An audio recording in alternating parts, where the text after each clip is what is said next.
can jump in, Kira, to our slide. So welcome to our CETUS Quarterly Connection. We do this every 3 months as a way to just update folks on all things fun, implementation science, and comings and goings of the Center for Dissemination and Implementation Science, as well as our friends and colleagues throughout the university doing complementary and often synergistic work. We're going to start off with just a brief welcome and some key updates for the center, some of which are really exciting staffing updates. And then we're going to spend the meat of our time together today doing some strategic development of a resource guide. You might all recall the last time we met for Quarterly Connection, we did a brainstorm exercise to figure out what would be some of the key shared resources that would be helpful to those trying to lean into the implementation science space. And we heard you loud and clear that we need help navigating the IRB. So we'll be doing an IRB resource development process today and spending some significant time brainstorming, which will be led by Dennis Wade. We're very grateful to him for doing that. And then we'll have our popular CETUS Pass the Mic as well. Okay, so let's start off. We have some exciting staffing updates to share. For those of you that spend any time on our floor, we had 4 superstars say goodbye to us over the last couple months. Caitlin Piper was a 1-year postdoctoral fellow that left for a tenure track position, her dream job and the dream place she wanted to work in Atlanta. So we're so proud of her. We only wish we could have kept hold of her for longer, but we look forward to continuing to collaborate. She's mentored by Sarah Helseth, which is a total success story. So really proud of Caitlin and her endeavors. Alice Fan left us just last week as well for a PhD at American University in clinical psychology, which was her dream coming here as an RA. Friha Hassan left just Tuesday for a PhD in clinical psychology at the University of Illinois, Chicago.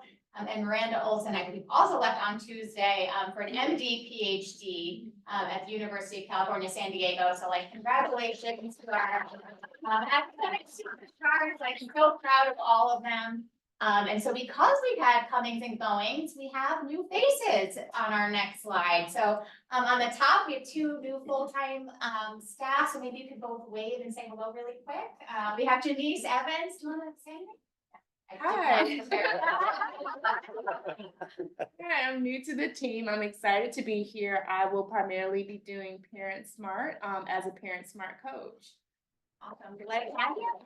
And then we have a new research study assistant who literally started on Monday, Hannah Stalls. Hi, I'm Hannah. I'm the new full-time research assistant for the MIMIC project. I'm excited to be here. Nice to meet you all. And then something we're really proud of is that every summer we really actively try to mentor undergrads and postbacks through a variety of NIH-funded programs, and then also just like graduate programs and training programs. So for many years we have mentored through the National Institute on Drug Abuse's Summer Fellowship Program.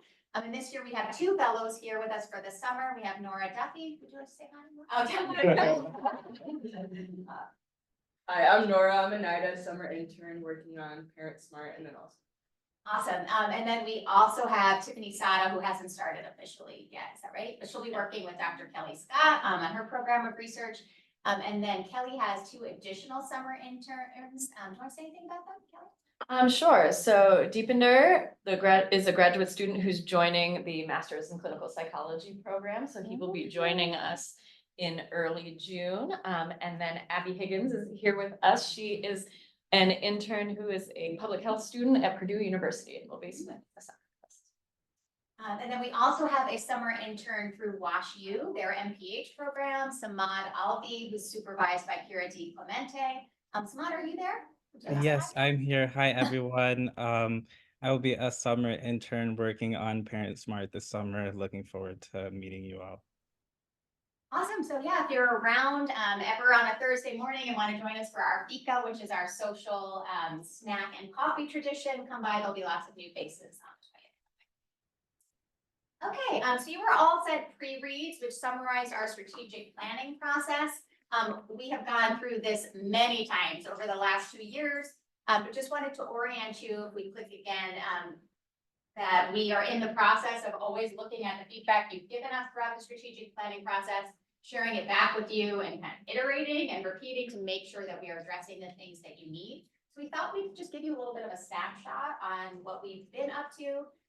And you'll see some colors. We have some things that are in yellow that are very much still things we're working on, and things green that we feel like, okay, this has happened, we're ready to share it. So we heard in our strategic planning process, the lightest purple and the next lightest purple were like your main priorities for things to prioritize in our first 1 to 2 years. We're almost 2 years old, so we're gonna now share how we did. The number one thing you said you wanted within 2 years was a centralized source for IS education opportunities. We believe we have that both through the reading course, and also we're constantly contacted for educational opportunities. Also, we wanted to remind you that on our website, we really make an effort to stalk you all. And if you have educational opportunities, we put them up on our CEDAS calendar. Things that are in earlier phases are development of an IS certification program, which we are very thrilled to note is going to actually be led by MSS, but will be an MSS CEDAS collaboration. We decided to join forces on that and are very, very excited that that is in the early phases. Yay! And then also development of advanced training options. This one I put in yellow, maybe that was too generous, but it's something we're constantly thinking about what we could do with the reading course, because every year we hear from folks that they'd like another level of the course. And I would say it dovetails in that we're very much thinking about relevant IS courses. I did not put that in yellow, but we are starting to talk to our MPH friends about a certificate program. And we have some fabulous MPH talent here with Amy Van Pelt, Dennis Lee, and Sabine Patel, who are all MPH grads. So very excited to continue to build out that curriculum. Okay, the other things we wanted to know that we've been working on, we think we've nailed the centralized grad consult service. That's running, that's in green. We also think we have a centralized mentorship service through the same portal that if folks need mentorship, they can come here, we can find it for them. The research eHarmony is matching people to COIs. That's something we've definitely been actively doing. We feel like we can continue to grow. And IS grant writing workshops and work in progress. At the moment, we're actively partnering with both Cheshire and Newcats for that. We have not had enough traffic to really do our own thing yet. But I put it up to highlight if folks feel the need for us to continue to develop. We welcome your thoughts. We welcome your feedback.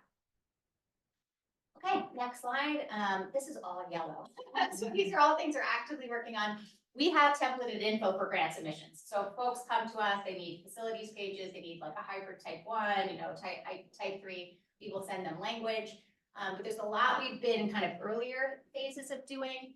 The top one, development of tools. We actually have developed several tools in partnership with the Research Adoption Support Center grant, but I felt weird making it green because that's never done. Like you can always keep developing tools, but we have tools to share for tracking implementation strategies, measuring determinants, assessing a project's implementability, and a community partner guide, all very user-friendly, pragmatic tools. We think we have some catalogs, like we have a partnership catalog with the CTSA actually has a beautiful website of like all the curated IS information in the field. We're trying to embed that in our website right now. And then we do have our own informal catalog of existing IS resources, but these are all things that we feel like we can continue to grow and do better. And we are partnering with Newcats for their repository funded D&I grants. Pretty please, if you have D&I grants as PI, like please, I'm looking at all of you, like please consider putting that in the Newcats portal. Because the best way we can curate that is just to have content. I feel like we do a lot of backdoor asking people for examples, but if we could have it shared, we'd really appreciate it. Okay, I think we're almost done. And then infrastructure support. We feel like we've nailed networking. We've been working well with the CTSAs. There's some really exciting work going on with NU Medicine, specifically with quality improvement and patient safety teams. And then Renat Betis has been doing some really excited, like embedded implementation science and really partnering with the health system on some exciting grant funded work. But that's definitely a long-term priority that we plan to continue to lean into. And then the IRB is our topic for today. It's a place that we're really excited to continue growing. Oh, thank you to Dennis Lee for flagging to me that when the CTSA was submitted, the grant reviewers raved and raved about CEDAS. I think I blacked out when I read the summary statement, so I like had missed it, and it was like, you have to flag. Just some of this nice feedback, so I just wanted to note some of the things grant reviewers said about CDIS. It's just so lovely. So for those that are like newer here, some of our interns, when you send in big thing, requests for money, these peers review it, and they usually are like, everything is awful, you know? But in this case, there were just some lovely comments made about CDIS, so I'm just gonna highlight a couple. CDIS will play a valuable role not only in supporting IS researchers, it will be a key driver of collaboration and innovation. The new CDIS is an outstanding new addition to the hub. I think the most exciting is the bottom right. CDIS is exciting evidence of both the past success of NewCats Hub and the institutional commitment of Northwestern to implementation science. Particularly impressive was the immediate and substantive impact CDIS had on IS methodological research support. So like console service, that's, be really proud of that. And then also a shining example of innovative and impactful entity for driving innovation. Yay. So like, just so lovely to hear, yeah, so thank you. Yeah, it's nice to pause and like reflect on what we've done in 2 years. So thank you to all for being part of that. All right, I think it's about time to pass the mic. But are we doing Dennis first, or would you pass it? Oh, you are right about that. Let me stop share real quick, and I'm going to skip over. Either direction, either whatever's fine. I say let's get into the IRB stuff. Cool. All right, so I'm gonna pass the baton over to Dennis Lee, who very generously offered to lead our first CDIS shared research source development session.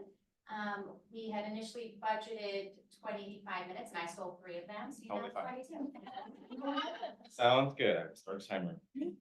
All right, well, so hi, everyone. For those of you who don't know me yet, I'm Dennis Lee, and I'm one of the faculty here. And as Sarah mentioned, last quarterly connection, we brainstormed a number of different topics that CDIS could maybe help provide tools and support and resources for the Northwestern community on. So the first one, the top priority, was IRB, and that's what we're going to talk about today. Next slide, please, Kira. So we sent out a survey a couple weeks ago to folks and asked them 2 questions. What are some pain points related to the IRB that you've experienced with your D&I work? And what are some success stories that you've had and strategies that have led to those successes? We got 10 responses to that survey, which is, and then there's plenty of you all online, so we can contribute or continue to contribute more to the findings. But here, the next slide, I'll have some summaries of what some of the pain points are. I'm sorry, it's a little bit small for folks to see, but the pain points really fell into 4 big buckets. The first one is that the IRB doesn't know what implementation science is. And so points under that include the IRB doesn't understand D&I studies so much, so there's much back and forth, and it's slow to assign a reviewer to the study. Lots of back and forth with a reviewer who had a lot of follow-up questions, even though the things are already addressed in the application. So even like it's written there, but they're not understanding it very well. And then the general IRB is set up for clinical trials. The second big bucket of pain points was around human subjects research, whether or not a D&I study is considered human subjects. So people said there's inconsistency in what is or isn't human subjects research. There were examples of when a not human subjects project was declared human subjects, which really slows down the process for that. And then there were also examples of projects that needed to be declared human subjects, but were declared not human subjects. And so then the funding agencies got angry. I have one of those examples myself. And then, of course, one other person said, just determining yourself or trying to understand how you can yourself take the first step and determine whether or not it should be submitted as human subjects. The third bucket of pain points was actually conducting the implementation science or the research. So D&I usually involves a lot of institutions, lots of partners, either academic or community. And so there's a ton of paperwork involved.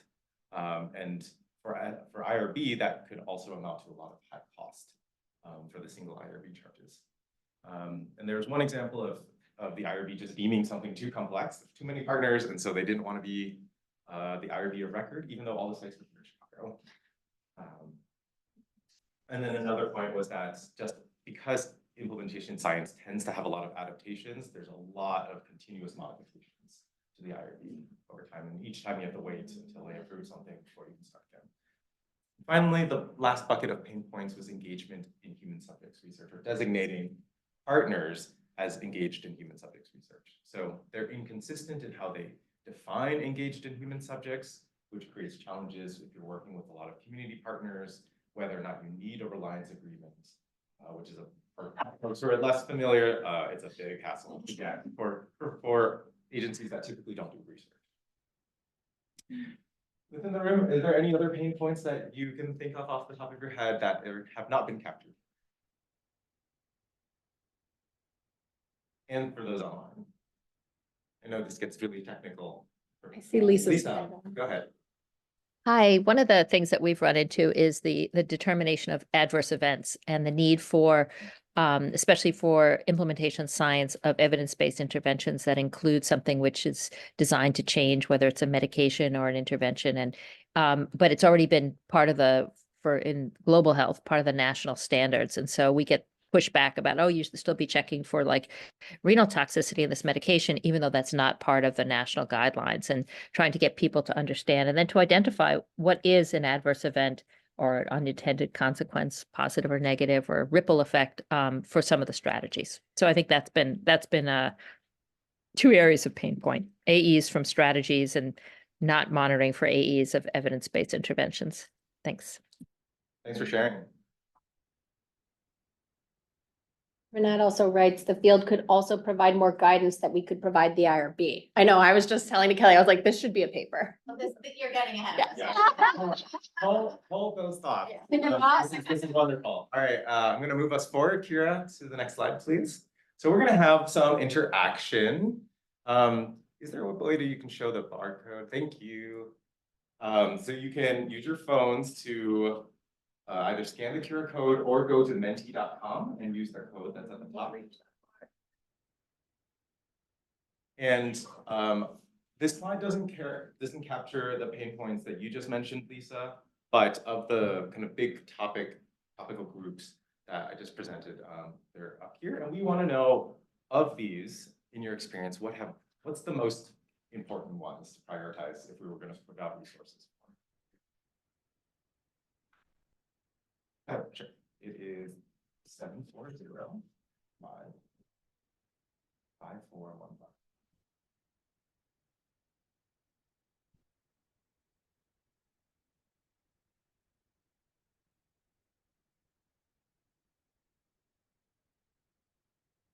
Even if you're brand new to this, if you want to participate, go ahead. Think about like what sounds the most complex and important. Yeah, it's also okay to not do that. I know we just brought a lot of terminology. This is cool.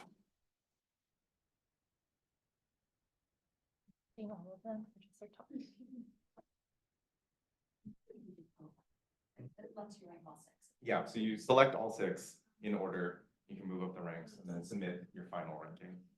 Number 1, that's it. I did 3. I can go That's back. also fine.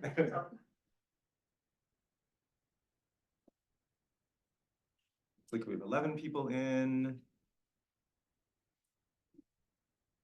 Oh, I matched my brain for a second. Anyone still entering stuff?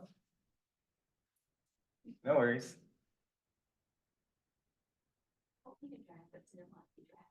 Oh, really? Yeah, you just Yeah. captured me going over. It let me draft. Caption was fast. It probably was, because then I had to like be like,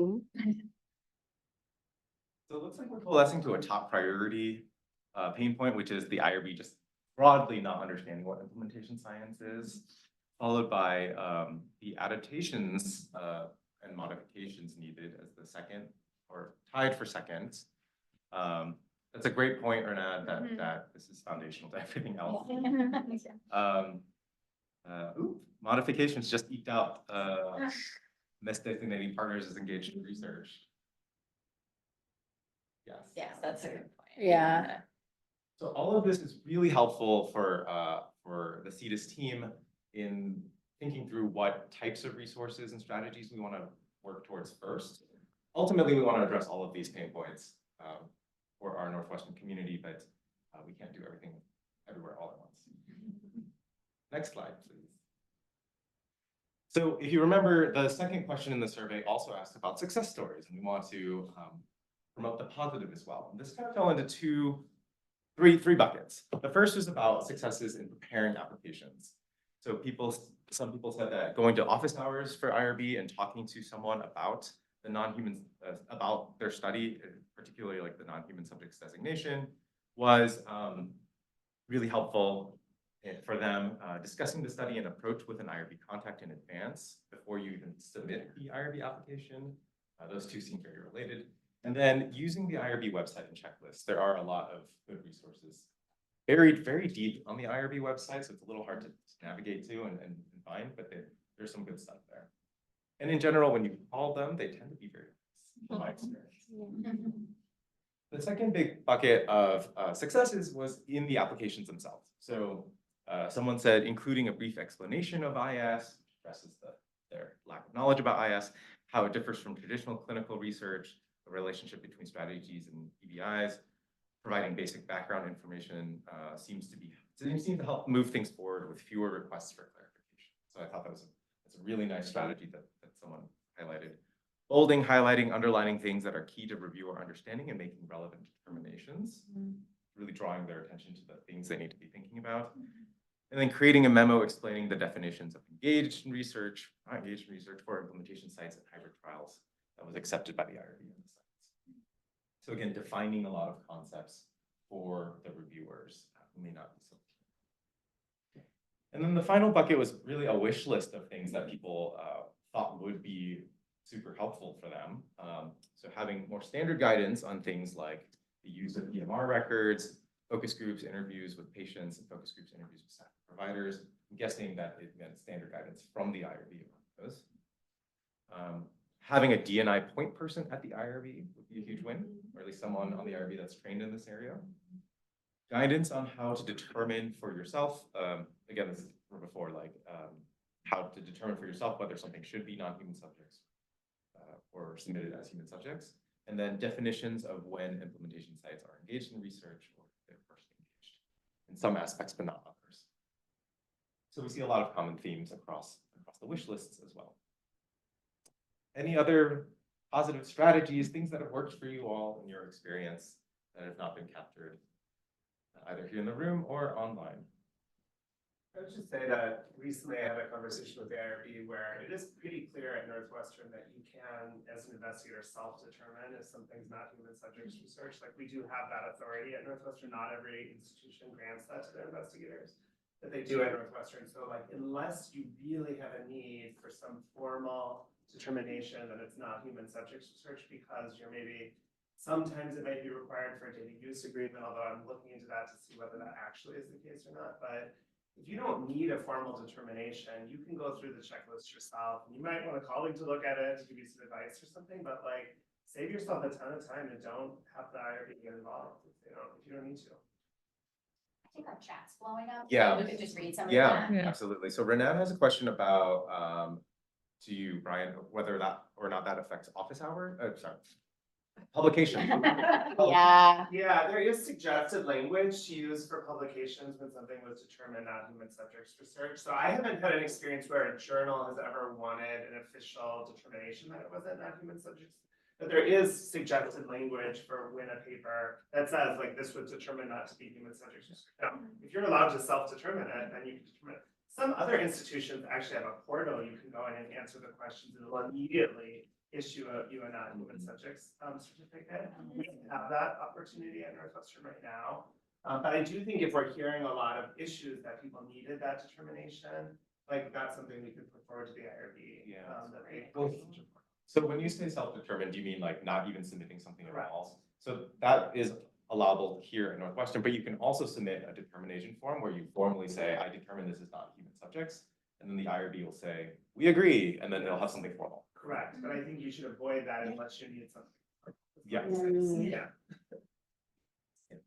Yeah. We have let's see, Renan has a great point. I would love an IS specialist on the IRB, but there's already a QI specialist. Could we just train that person about implementation science?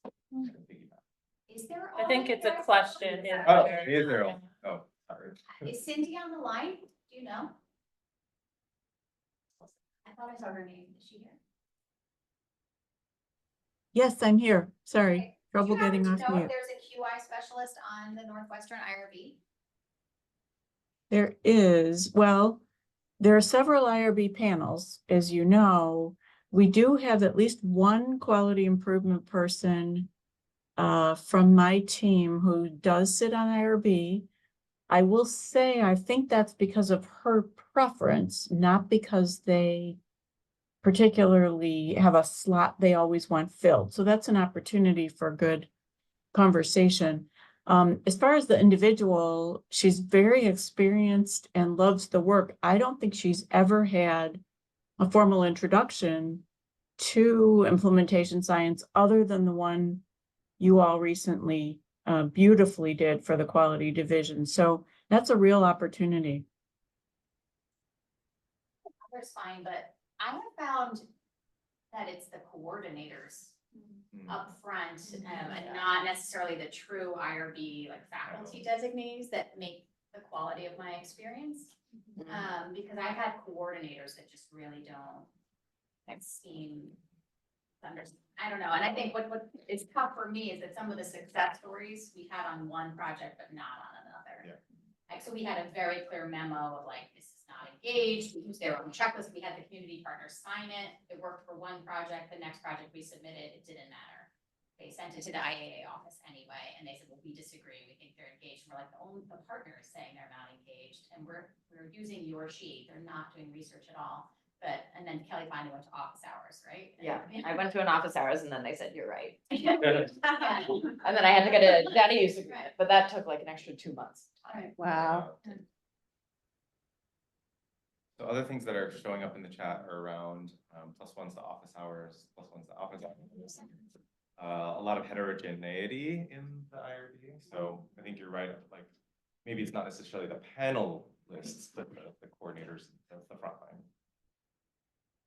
Really, really rich discussion. I'll also say that we've done a couple of trainings with the IRB on like inclusion of LGBT youth in research, and they're very open to that. So I think like if there was an offer, we'd love to come into a 1-hour workshop. I think their staff have to do kind of CE kind of things, so. That's a great idea that I want you to hold for the next 2 slides from now. Here, but yeah, let's do this one first. So the kind of pain points and the wish list strategies kind of fell into 2 buckets, like things focused on helping the researchers structure their applications a little bit better for the IRB, and then stuff that we may be able to target with the IRB itself. I think it should be the same code as before, but please feel free to break one or the other. Who Can should you we be advance targeting this first? to the next question? Oh. I think we. Oh, can you hit the middle thing that says start the Menti? You're it's right in the middle of the slide. Got it. Ah, it just did. I updated the page.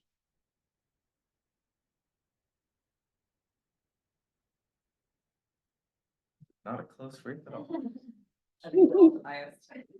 Yeah. Yeah, and Lisa, I'd be curious what the IRB thought, right?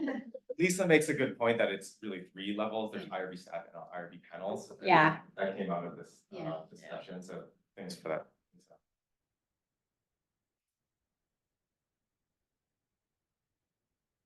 All right, well, we have a pretty clear winner here, so I'm just gonna move us on for time. Next slide, please. All right. Are we? Yeah, some people aren't coming for past things. Okay, so here is a slightly different rank. It's not ranking anymore. We want you to type in some of the ideas and strategies. It could be repeats of things that we saw on that wish list. It could be something like what Brian had just shared that has worked for other things in the past. Anything that you think we could do for the IRB staff, which includes, in this case, the frontline coordinators and the more faculty panelists.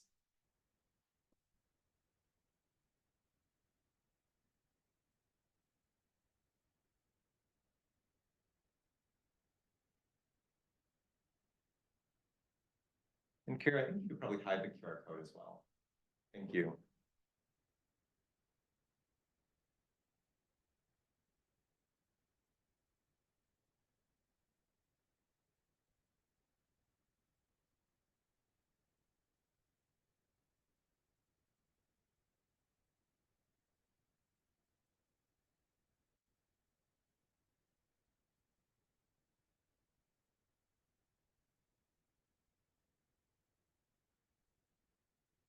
if people have not used Menti before, it is fantastic because it captures all of this for me in the back end.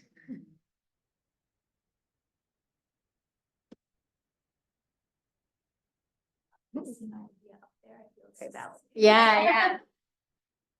Can you scroll, Kira? We can see more. I just tried to, and it scrolled me all the way through the slides. So I'm not sure if there is a way to do it. Let You me. hover the mouse in the middle over the thing, does it allow you to scroll?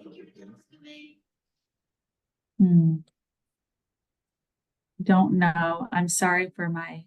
Looks like I'm a you bit of can. a novice with this. If I scroll, it just brings me to a different slide. Mm, Yeah, I don't think I can. Maybe once the submissions are closed. Yeah, it just brings me to a different slide. Sorry. Yeah, no worries. So it looks like we have a good handful of responses in. Thank you all. Oh, I see. Next one.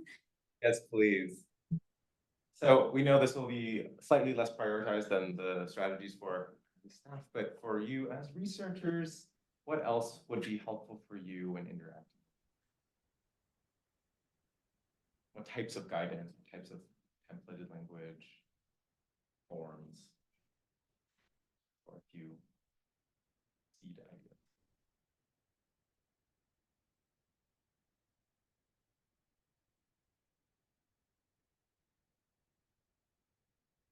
For folks in the room for whom this is really new, please feel free to ask questions about this.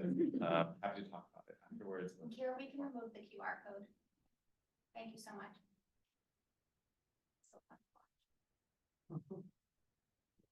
I like the idea. And here. Decision trees.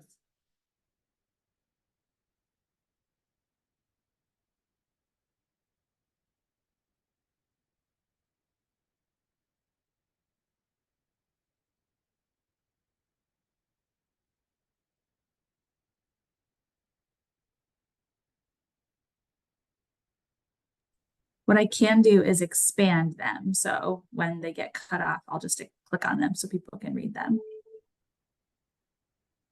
If you hit the little arrow at the bottom, does it scroll through the arrow? Oh, I think it maybe. might. Oh, I love that. You have to click on all answers.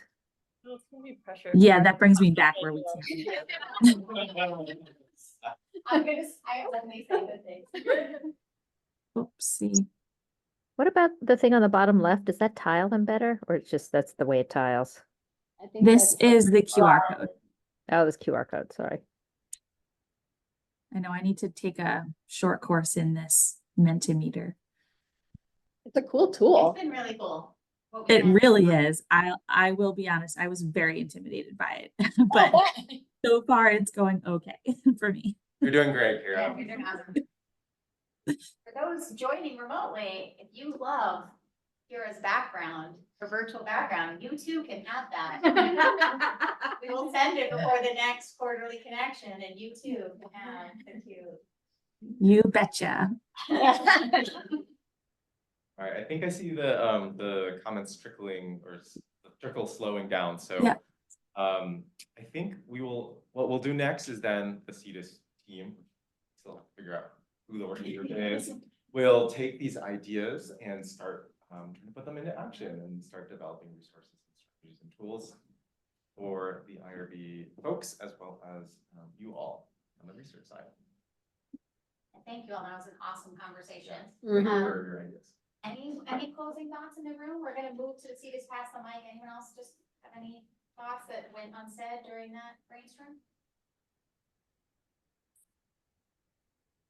All right, I think we can transition to the next part of our agenda is our CEDIS Pass the Mic. And Kira's gonna lead this section. All right, fantastic. So this time we're doing things a little bit differently. Everyone who's participating in Pass the Mic graciously provided some of the resources they wanted highlighted. So we've got those on slides. And if there's anyone who will not be speaking or was not able to come today, we have shared those. I will share them again at the end of the meeting. So yeah, we are going to get started with ISKI and CFAR. Kira, are you gonna be doing your cute, like 1 minute, 2 minute? I absolutely can. We have got 1 to 2 minutes for you all today. It's a little shorter than last time, but hopefully the slides will help you stick to the time. Go. All right. The National LGBTQ Health Conference is coming up in August. Jim and Brian and many were responsible for creating that conference, which is great. And we will have a pre-conference on implementation science for researchers and one for implementation partners. Our HIV literature dashboard on the HIVMSci.org website, where it's constantly being updated, coming up very soon, are determinants for HIV testing, an update on determinants of PrEP. We used CFR 2.0 for that coding.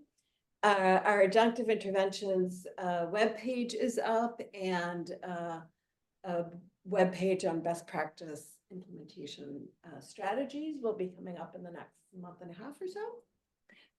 So stay tuned. I think that's it. Awesome. Awesome. Right under a minute. The slides are working. Thank you so much. All right, next up we have got MSS Division of IMSCI.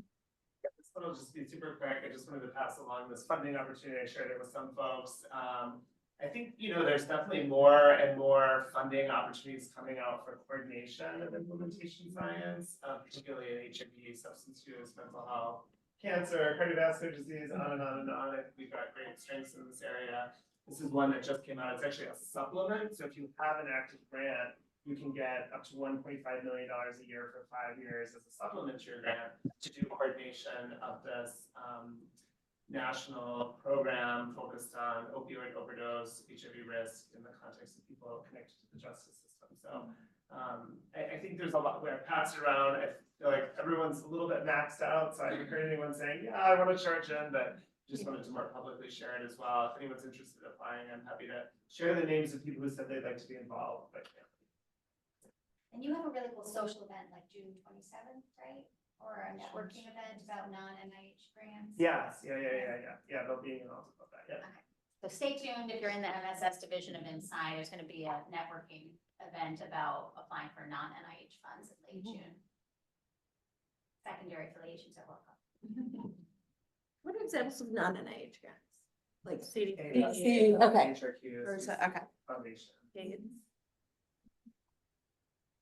All right, wonderful. Next up, we have the Havey Institute for Global Health. Hi, so thanks everybody, and thanks to Amy for helping with this. We have started a quarterly Global Implementation Science Working Group, co-sponsored by CETUS and Havey Institute. So we'd just love to have people who are interested, work in progress, ideas, etc.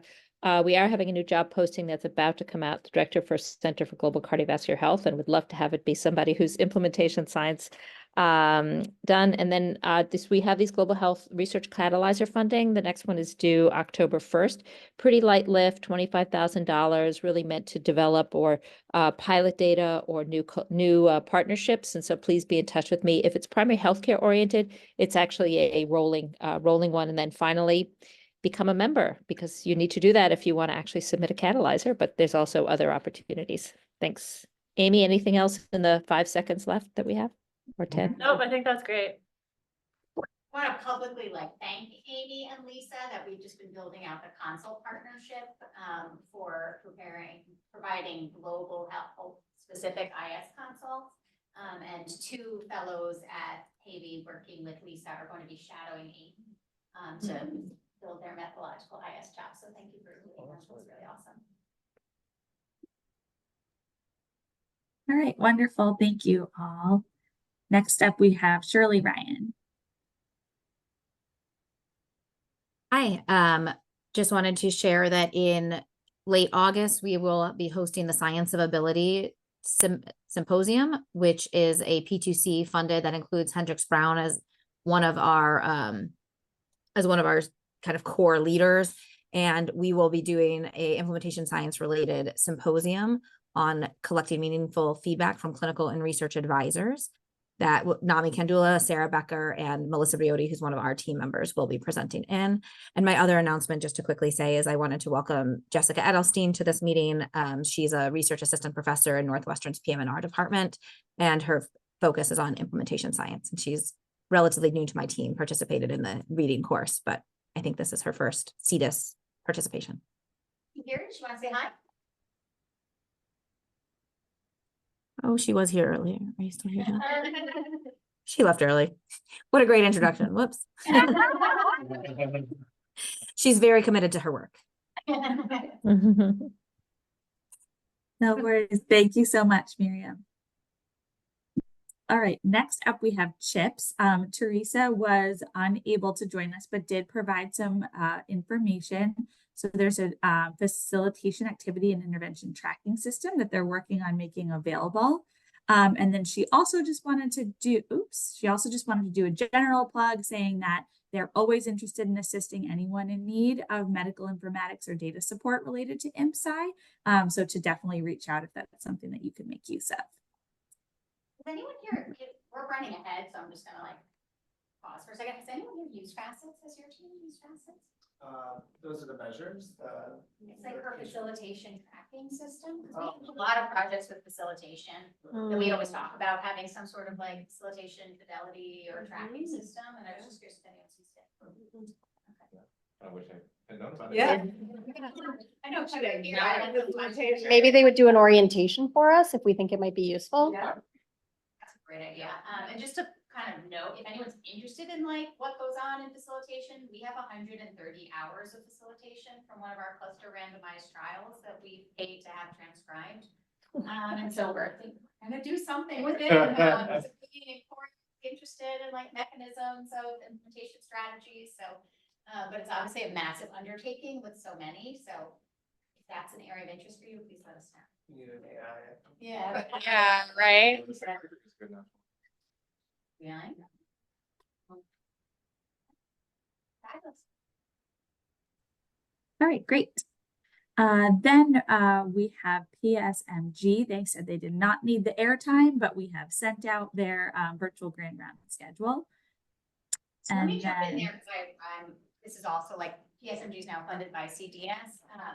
Yeah, just to know, I alluded to this before, but we do have products that we'd love to be widely sharing. So if you need a system to track implementation strategies that's simpler than some of the existing systems out in the field. So there's Lists, which is obviously like an amazing system that's really rigorous that I think is often really ideal if you have an embedded implementation scientist. But if you don't, like if you have a project that has no implementation science, or if you have colleagues that don't have implementation science, we have a very simple log called the STAR log, where it just helps people to track exactly what they're doing to try and make things more generalizable.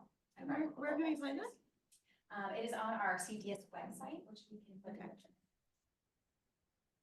We also have like a nice community partner guide that was created by a work group that included a number of community partners. But it was more of like building the effective community partners. I think there's still a lot more we need to do in that space. And then we have a contextual determinants guide, I forget what it is, but Lisa Damschroeder was on it. And the goal of that work group was to be like a much simpler CBER guidance. And so we've got some really nice tools. All right, great. And then I think last up, yes, we have a Center for Community Health. They similarly did not need the airtime, but just wanted to highlight that they had a really cool event on Monday and that they have some new job postings that will be forthcoming to look out for. And I'd love to give the floor to Corey Bradley because he was an invited plenary speaker. The talk was amazing. Yes, and so Darius can't be here today because he has grant review. But Rich Jakewilla went on behalf of CTSA and he said every talk was more energetic than the last. He said, I left after Corey Bradley and the energy was through the roof. So just anything you wanted to share about that? Yeah, it was great to be invited. And I wish that I would have had a little more time to include the community engaged work of folks. So I know that's happening and I just feel like there's a really strong presence for participatory implementation science. I think we can really move community engagement research with the platform of DNI Science. So I just talked a little bit about approach and a way of thinking about health equity and community engagement called epistemic injustice or epistemic justice and epistemic resistance. So that was kind of the talk. Congrats. And if you saw the CEDIS Monthly, Corey was like our first kudos as well. His lead author publication about ISS resistance is getting a lot of attention nationally. So kudos to him. He's been doing like a road show. Around and talking about it. Thank you. Fantastic. All right, thanks, everybody. That concludes the pass the mic section for today. Amazing on time. So thank you, everybody. Yeah. Wow, okay, we're gonna do more. Next time we'll do maybe CEDIS first. So we could do more time. Okay. Awesome All right. work, Kira. Thank you for helping us consolidate that part of the agenda. Absolutely. Expand out a little. All right, so now we have just got some updates on things in the work. So I'm going to pass it over to Kelly. Amazing. So I thought I'd have much less time and this was going to be a quick few points. So just wanted to give an update on how things are going with our consult service. So since the last time we met, we've now completed 87 total consults. And very excitingly, we're starting to get some of the follow-up data. So for folks who aren't familiar, we have our consultants fill out a survey after they've completed a consultation. And then we do a 3- and 6-month follow-up survey with individuals requesting consultation to get a sense of how the consult went, if they have feedback for us, and also kind of where things are at with their grant proposals or with the particular requests that they had for us. So it continues to be the case that most folks are requesting pre-grant support from us. And about 57% requested some kind of key personnel support from either CEDIS or from other DNI experts networked throughout Northwestern. And most commonly right now, we're giving folks DNI literature, training grant resources, and examples of implementation grants. So this really lines up a lot with kind of our strategic plan priorities, improving the amount of grant templates that we have, sharing kind of the DNI literature and training grants, especially around mentorship. We are getting some of our data now from the 3-month follow-up. So far we have 60% of folks who are due completing those 3-month follow-ups. And you'll see that 70% of our pre-award support requests resulted in a grant submission.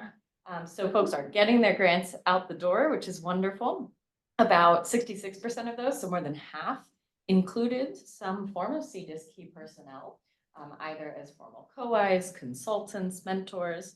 And 86% of folks said that they were very satisfied with the service. So we have 2 quotes on the right there that were directly from our follow-up surveys, indicating that folks appreciated the feedback and editing help.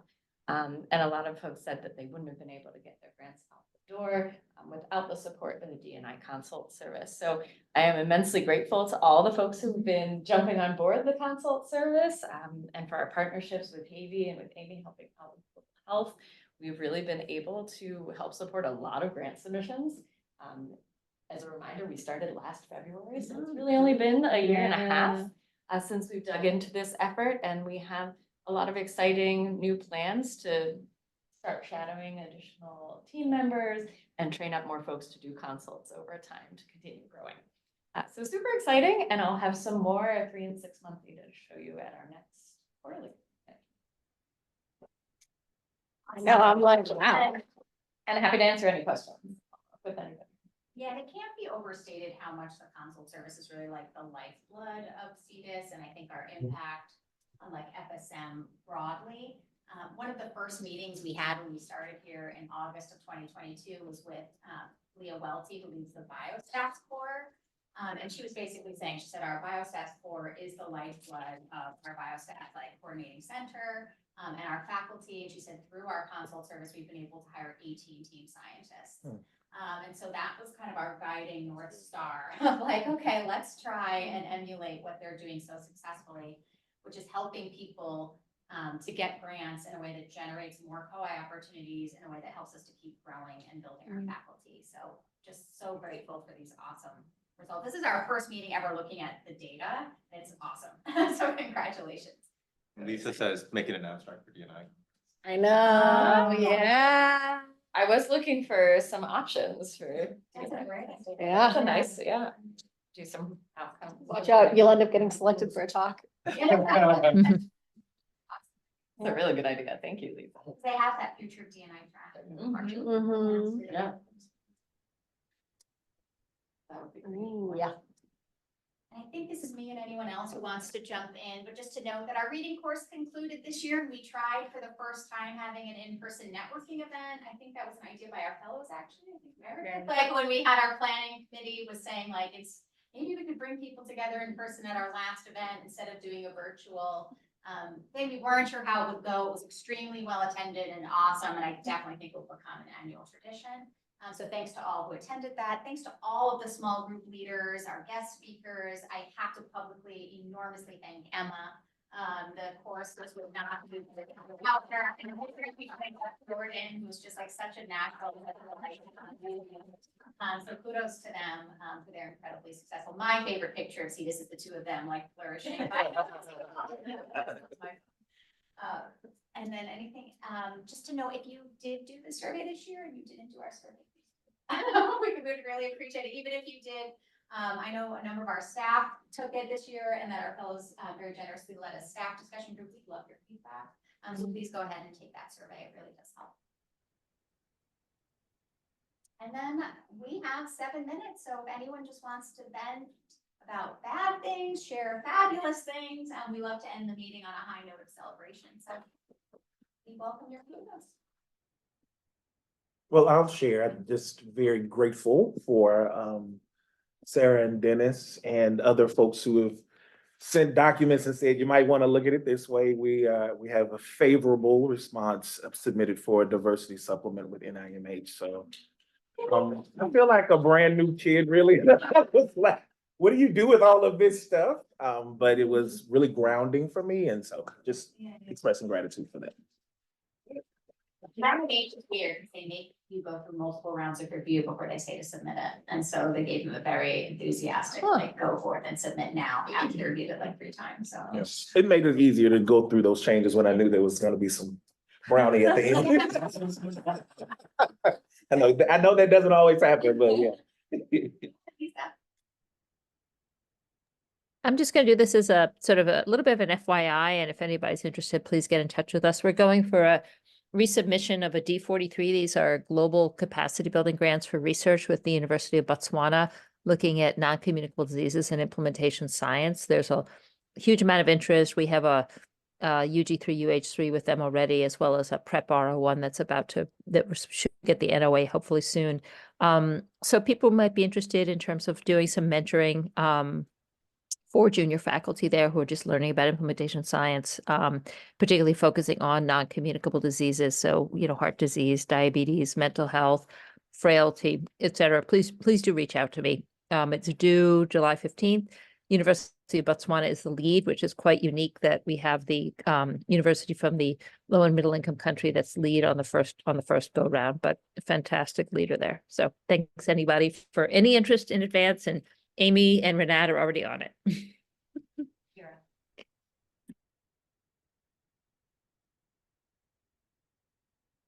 any other kudos?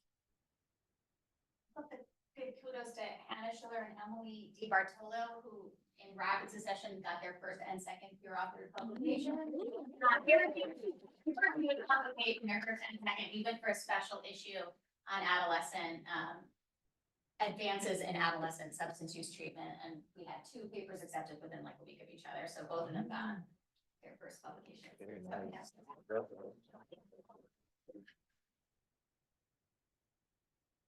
Anything else?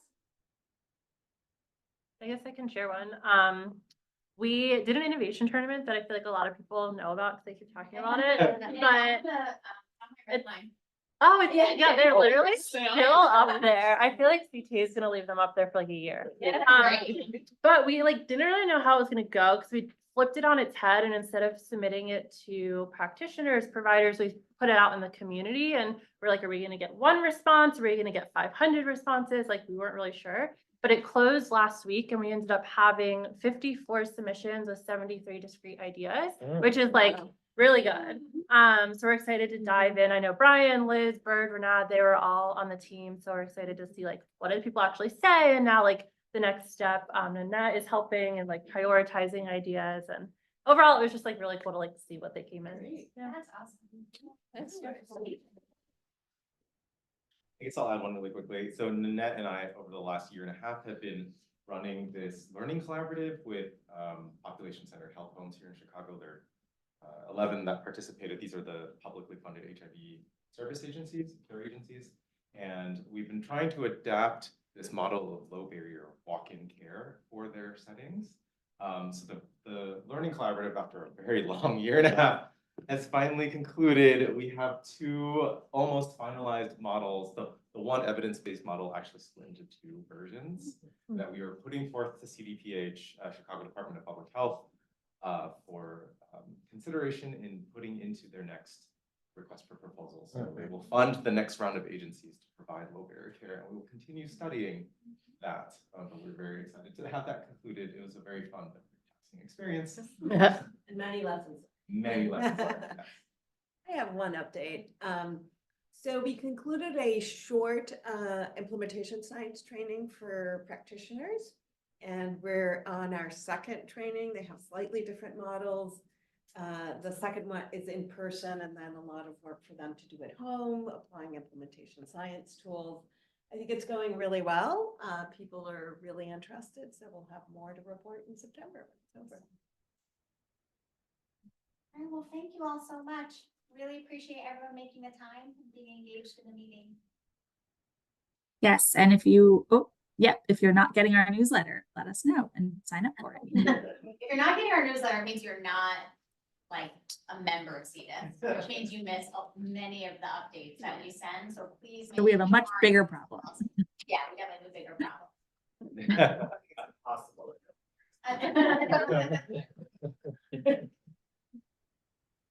Thank you all. Thanks, everyone. Thanks, everybody, so much. It was great to see everybody. Great, special. I can't wait to see I you. know.